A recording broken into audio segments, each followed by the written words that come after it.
ఈ దినం ఆదివారం అనగా ప్రభు దినం. 6 రోజులు కష్టపడమన్నాడు దేవుడు. ఈరోజు మనం దేవునితో ఉండాల్సిన దినం.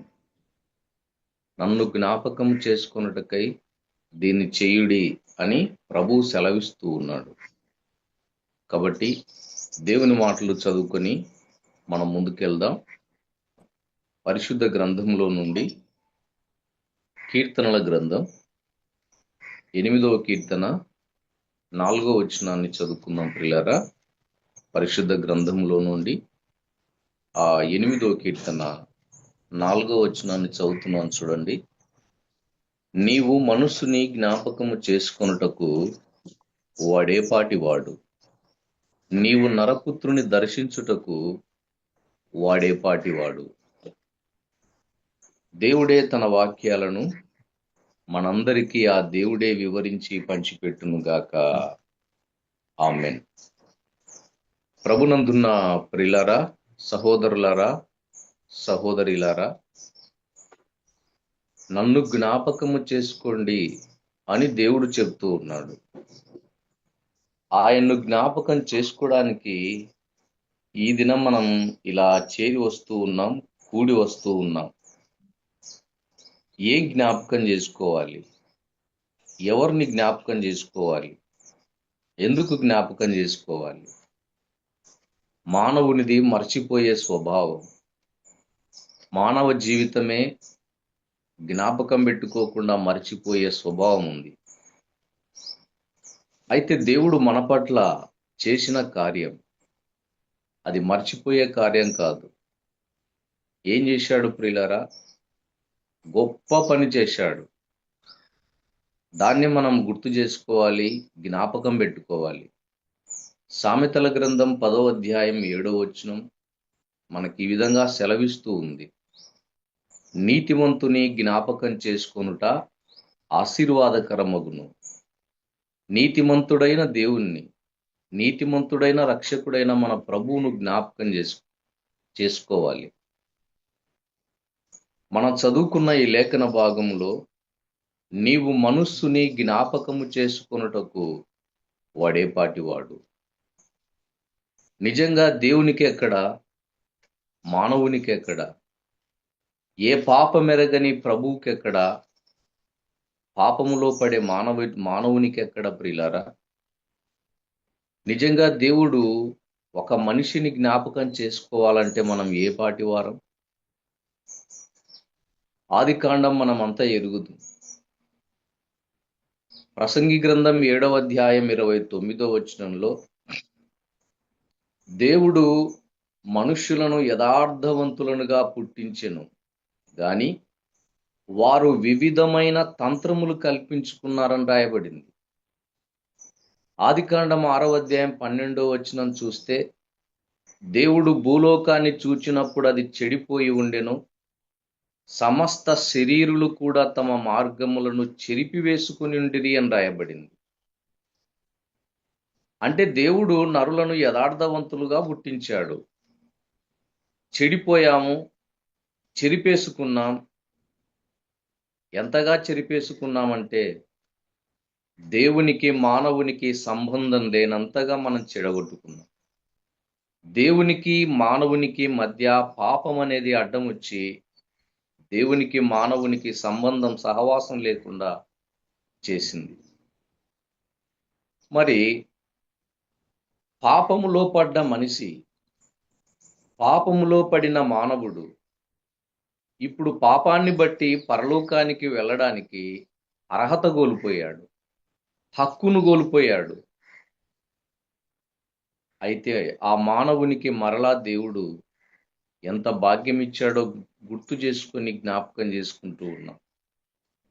ఇక్కడ చదువుతూ ఉన్నాం ప్రియులారా, నీవు మనుష్యుని జ్ఞాపకం చేసుకోవడానికి వాడేపాటివాడు, నీవు నరపుత్రుని దర్శించడానికి వాడేపాటివాడు. నిజంగా మన జీవితం ఏ పాటిది? ఒక 2 లేఖనాలు నేను గుర్తు చేస్తాను. రోమాపత్రికలో ఒక మాట గుర్తు చేస్తాను, ఎపిసి పత్రికలో మరొక మాట కూడా గుర్తు చేసుకుందాం. ఒకసారి రోమాపత్రికకు రండి. రోమాపత్రికలో ఒక మాట చదువుకొని మనం ముందుకెళ్దాం. రోమాపత్రిక 5వ అధ్యాయము. ఇక్కడ 3 మాటలు చదువుకుందాం ప్రియులరా. రోమాపత్రిక 5వ అధ్యాయము వచనము 6 చదువుతున్నాను చూడండి. ఏలయనగా మనమింకను బలహీనులమై ఉండగా, ఒక మాట గుర్తుపెట్టుకుందాం, మనం ఎవరమంటే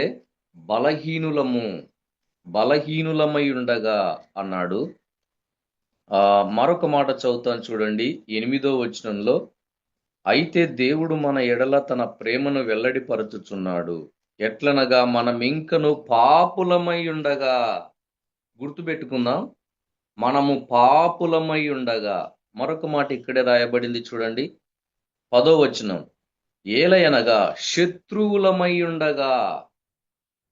ఎవరం ప్రియులారా? మనం దేవునికి అనుకూలం కాదు, సన్నిహితులం కాదు, స్నేహితుల్లా ఉండే వాళ్ళం కాదు. మనం బలహీనులమై ఉండగా, పాపులమై ఉండగా, శత్రువులమై ఉండగా. 4వ మాట కూడా చదివి వినిపిస్తాను చూడండి. ఎఫెసీ పత్రికకు రండి. 2వ అధ్యాయంలో ఒక్క మాట చదువుదాం.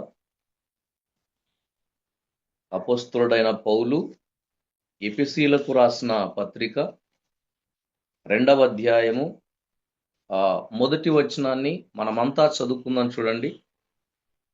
మీ అపరాధముల చేతను పాపముల చేతను మీరు చచ్చిన వారై ఉండగా. ఎవరం ప్రియులారా? మనం మంచివారం అనుకుంటున్నామా? కాదు. బలహీనులమై ఉండగా, పాపులమై ఉండగా, శత్రువులమై ఉండగా, మన అపరాధములను బట్టి పాపములను బట్టి చచ్చిన వారమై ఉండగా ఆయన మనను ప్రేమించాడు. ఎంత ప్రేమ చూడండి దేవుంది. మనిషి ప్రేమ ఎంత స్వార్థమైందంటే, మనకు మేలు చేస్తేనే చేస్తాం, మనకు మేలు కలిగితేనే మనం గుర్తు పెట్టుకుంటాం. అయితే దేవుని ప్రేమ నిస్వార్థమైన ప్రేమ, స్వార్థము లేని ప్రేమ. అది మనం గుర్తుపెట్టుకోవాలి. ప్రభునందున్న ప్రియులారా, ఎలా ఉండగా మనల్ని ప్రేమించాడు? మనం మంచివారమని కాదు ఆయన ప్రేమించింది, మనం యథార్థంగా ఉన్నామని కాదు ఆయన ప్రేమించింది. ఎప్పుడు మనల్ని ఆయన జ్ఞాపకం చేసుకున్నాడు? మనం బలహీనులమయ్యాం, మనం పాపులమయ్యాం, మనం దేవునికి శత్రువులమయ్యాం, మన అపరాధాల చేత పాపాల చేత చచ్చిపడి ఉన్న స్థితి మనది. అట్టి మానవుణ్ణి జ్ఞాపకం చేసుకున్నాడంటే దేవుడు ఎంత గొప్ప సంగతి ప్రియులారా. అసలు దేవుడెవరు?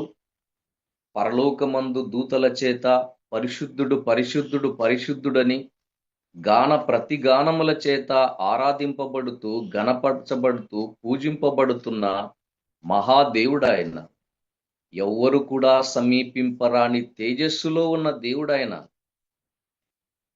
అంత ఘనమైన మహాదేవుడు చెడిపోయి పడిపోయి చచ్చిపోతే పాపములను బట్టి భయంకరమైన నరకాగ్ని గుండానికి వెళ్లాల్సిన మనలను జ్ఞాపకం చేసుకున్నాడు అంటే, వర్ణించటానికి వివరించటానికి కూడా మన నోర్లు చాలు.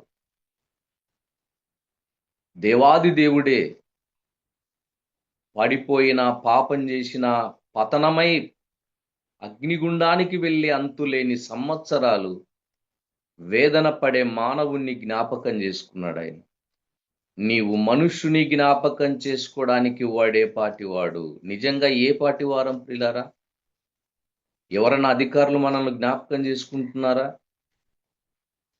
మనలోనే కొందరు ఉన్నారు, మనకంటే ధనికులు ఉన్నారు, మనల్ని గుర్తు చేసుకుంటున్నారా? వాళ్ళు బీదవాళ్ళులే మనకెందుకు అంటూ ఉన్నారు. వాళ్ళు మనతో సరితూగరులే మనకెందుకు అనుకుంటున్నారు. వాళ్ళకు మనకు చాలా వ్యత్యాసం ఉందిలే, మనకెక్కడ వాళ్ళకెక్కడ అని మనుషులు ఎంత భేదాలు పెట్టుకొని చూస్తా ఉన్నారు. దేవుని ప్రేమ చూడండి ప్రియులారా. స్వార్థం లేదు, పక్షపాతం లేదు ఆయన ప్రేమలో. ఎంతగా చెడిపోయినా కూడా ప్రేమించాడు, జ్ఞాపకం చేసుకున్నాడు.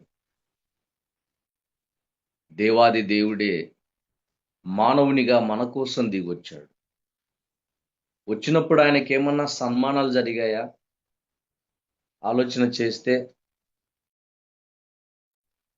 ఆయన ఈ భూమి మీదకి వచ్చినప్పుడు ఏమన్నా ఘనంగా సత్కరించారా అని చూస్తే, దేవాది దేవుడు ఎవ్వరూ సమీపింపరాని తేజస్సులో ఆయన మాత్రమే వసించుచున్న దేవుడు. పరిశుద్ధుడు పరిశుద్ధుడు పరిశుద్ధుడని గాన ప్రతిగానముల చేత గణపరచబడుతున్న ఆ మహాదేవుడు, ఆ మహిమగల దేవుడు మనందరి కోసం పశువుల తొట్టిలో పండుకున్నాడు ప్రియులారా. ఎంత తగ్గించుకున్నాడు! ఎవరి కోసం? బలహీనులమైన మన కోసం, శత్రువులమైన మన కోసం, పాపులమైన మన కోసం, మన పాపాల చేత అపరాధాల చేత చచ్చి ఉన్న మన కోసం ఆయన దేవాది దేవుడు ఎంతగానో తగ్గించుకొని పశువుల తొట్లో పండుకున్నాడు. ఈరోజు మనకు మంచి హాస్పిటల్స్ ఉన్నాయి, మంచి ఇండ్లు ఉన్నాయి, ప్రసవించడానికి, కాన్పు కావడానికి మంచి మంచి అవకాశాలు ఈరోజు ఉన్నాయి మనుషులకి. అయితే ఈ ప్రపంచాన్ని కలగజేసిన సృష్టికర్తకు, ఈ ప్రపంచాన్నే కలిగించిన సృష్టికర్త అయిన దేవునికి ఎక్కడా స్థానం, ఎక్కడా స్థలం? పశువుల తొట్టి. దుర్గంధం, దుర్వాసన. మన పాపాలు కూడా దుర్వాసన కొడుతున్నాయి. ఆ దుర్వాసన కొడుతున్న పశువుల తొట్టిలో ఆయన పండుకున్నాడు. నీ కోసం, నా కోసం దేవాది దేవుడు, ఎవరూ సమీపింపరాని తేజస్సులో ఉన్న దేవుడు ఎంత తగ్గించుకున్నాడు. చెడిపోయిన మనల్ని జ్ఞాపకం చేసుకొని ఎంత తగ్గించుకొని వచ్చాడో చూడండి. నిండు యవ్వన కాలమందు ఆయన సిలువకు అప్పగించబడ్డాడు. నిండు యవ్వన కాలమందు ఆయన సిలువకు అన్యాయమైన తీర్పు తీర్చబడి అప్పగించబడ్డాడు. వారాయనను పట్టుకొని ఈడ్చుకొని పోయిరని మాట చూస్తాం. ఈడువబడ్డాడు. యెరూషలేము వీధుల వెంబడి ఆయన ఈడ్చబడ్డాడు. ఆయన ముఖాన కేకరించి ఉమ్మివేశారు. నిందలు, అవమానాలు, హింసలు, బాధలు ఎన్నో భరించాడు ప్రియులారా. పిడిగుద్దులు గుద్దారు, అరచేతులతో కొట్టారు, నిన్ను కొట్టిందెవరో ప్రవచింపుమని అపహాస్యం చేశారు, అపహసించారు. ఆయన తల మీద ముండ్ల కిరీటం పెట్టినప్పుడు ఆ ముండ్లు ఆయన తలను ఎంత బాధించి ఉంటాయి. కొరడా దెబ్బల చేత ఆయన శరీరం కొట్టబడుతుంటే ఒకడు భూమిని దున్నినప్పుడు పెడ్డలు పెడ్డలు నాగటి చాళ్ళు ఏర్పడ్డట్లుగా ఆయన శరీరం మన కోసం కొరడా దెబ్బలతో బాధించబడింది, శిక్షించబడింది. అరికాలు మొదలుకొని నడినెత్తి వరకు గాయపరచబడి నెత్తుటి ముద్దగా చేయబడ్డాడు. సొగసును, స్వరూపాన్ని కోల్పోయాడు. మనుషులు చూడనొల్లని వాడయ్యాడు. ఆ శిలువ భారాన్ని మోయలేక ఆయన కింద పడ్డాడని చూస్తా ఉన్నాం. 3 మేకుల మధ్య కఠినాత్ములు క్రూరంగా, కఠినంగా ఆ మేకులతో అరచేతుల్లో, పాదాల్లో ఆ చీలలు కొడతా ఉంటే, కఠినంగా కొడుతూ ఉంటే మౌనంగా ఉండి భరించాడు, సహించాడు. ప్రేమతో తన రక్తమంతా గార్చి ప్రాణం పెట్టాడు. సమాధి చేయగా 3వ దినమున తిరిగి లేచి ఉన్నాడు ప్రియులారా. ఎంత గొప్ప దేవుడు, ఎంత గొప్ప దేవుడు చూడండి. ఆయన చనిపోయి తిరిగి ఎందుకు లేచాడు? మన పాపాలు కడగబడ్డానికి, మన పాపాలకు విడుదల దొరకటానికి, మన పాపముల నుండి మనం విడిపించబడి, విడుదల పొంది, క్షమించబడి, దేవునికి మానవునికి తెగిపోయిన సంబంధం కలపబడింది. దేవునికి మానవునికున్న సహవాసం మరలా కలపబడింది. మనం పోగొట్టుకున్న మహిమ మరలా దొరికింది. దూరమైన దేవుడు మరలా దగ్గరయ్యాడు. దేవునికి మానవునికి పాపం అనే అడ్డగోడ పడగొట్టబడింది. దేవునితో సహవాసం దొరికింది. దేవునితో మరలా మనం సహవాసం చేద్దాం. ఆయన క్రీస్తు, ప్రభు అయిన యేసు క్రీస్తు వారు మన కోసం సిలువ వేయబడి చనిపోయి తిరిగి లేచాడు. ప్రభునందున్న సహోదరులారా, సహోదరిలారా, దేవుని వాక్యం ఇలా చెప్తుంది కదా, నీవు మనుష్యుని జ్ఞాపకం చేసుకోవడానికి వాడే పాటివాడు. నిజంగా మనం ఏ పాటి వారం ప్రియులారా? మనం బలహీనులం కదా, మనం పాపులం కదా, మన దేవునికి శత్రువులముగా జీవిస్తున్న బ్రతుకులు కదా మనవి. మనం చేసిన పాపాలు అపరాధాలను బట్టి చచ్చిపోయిన స్థితి కదా మనది. పాపం వలన వచ్చు జీతం మరణమే కదా, అది రెండవ మరణం కదా, అది భయంకరమైన అగ్నిగుండం కదా. అందులో పడితే సామాన్యమా ప్రియులారా? నరకంలో ఏమన్నా టేబుల్ ఫ్యాన్లు ఉంటాయనుకుంటున్నారా? నరకంలో ఏమన్నా కూలర్లు ఉన్నాయనుకుంటున్నారా? నరకంలో ఏమన్నా ఏసీలు ఉన్నాయనుకుంటున్నారా? ఇక్కడ ఎండకు, చెమటకు, ఉక్కటకు భరించలేక టేబుల్ ఫ్యాన్లు వేసుకుంటున్నాం, కూలర్లు పెట్టుకుంటున్నాం, ఏసీలు పెట్టుకుంటున్నాం. ఎండకు తట్టుకోలేక, ఎండకు తాళలేక. రేపొద్దున పాపాన్ని బట్టి అగ్నిగుండంలో పడి ఉంటే మన స్థితి ఏంది? మన గతి ఏంటి? భయంకరమైన నిప్పులు, ఆ మంటలు రేగుతా ఉంటే అగ్ని ఆరని పురుగు చావని స్థలానికి వెళ్తే ఎంత భయంకరమైన వేదన ఉంది. అక్కడ ఏడుపు ఉందని, అక్కడ పళ్ళు కొరుకుతారని లూకాసు వార్త 16వ అధ్యాయంలో అక్కడ నాలుక ఎండిపోతుందని, అక్కడ వేదన ఉందని ప్రకటన గ్రంథం 20వ అధ్యాయంలో అంతులేని సంవత్సరాల బాధ అక్కడ ఉందని బైబిల్ గ్రంథం చెప్తుంది ప్రియులారా. కాబట్టి మన పాప ఫలితం, మన పాపానికి వచ్చే జీతం భయంకరమైన అగ్నిగుండం. అది దేవుడు తప్పించాడు. మరి లోకంలో ఎండకు తట్టుకోలేకనే టేబుల్ ఫ్యాన్లు, కూలర్లు, ఏసీలు పెట్టుకుంటున్నాం. అగ్నిగుండంలో ఎవరిస్తారు మనకవి? గొంతెండిపోతే నీళ్లు ఎవరు పోస్తారు? ఎంత నరకం తప్పించాడు ప్రియులారా. మన జ్ఞాపకం పెట్టుకోకపోతే ఎలా? కొందరికి ఈరోజు ఆదివారం అనేది కూడా గుర్తుండదు. ఎప్పుడెప్పుడు దేవుణ్ణి ఆరాధించాలా అని మనం కూడా జ్ఞాపకాలు పెట్టుకోవాలి. ఇక్కడ దేవుడు ఒక మాట అన్నాడు కదా, నీవు మనుషుని జ్ఞాపకం చేసుకోవడానికి వాడే పాటివాడు. బలహీనులమైన మనల్ని ఆయన జ్ఞాపకం చేసుకున్నాడు.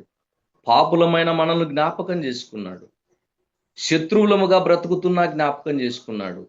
మన పాపాల బట్టి, అపరాధాలు బట్టి మనం చచ్చిన వారమైనా కూడా జ్ఞాపకం చేసుకున్నాడు.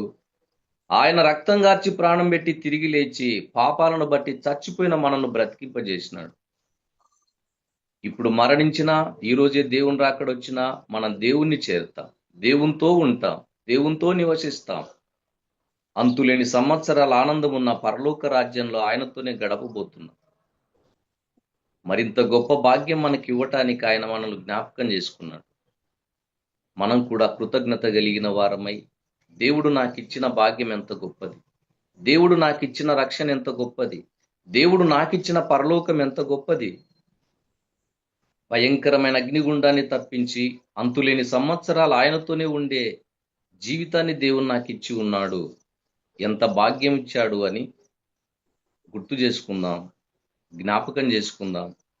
ఈ ప్రభు దినమందు దేవుణ్ణి ఆరాధిస్తూ ముందుకెళ్దాం. అట్టి భాగ్యం దేవుడు మనకందరికీ దయచేయునుగాక. ఆమేన్.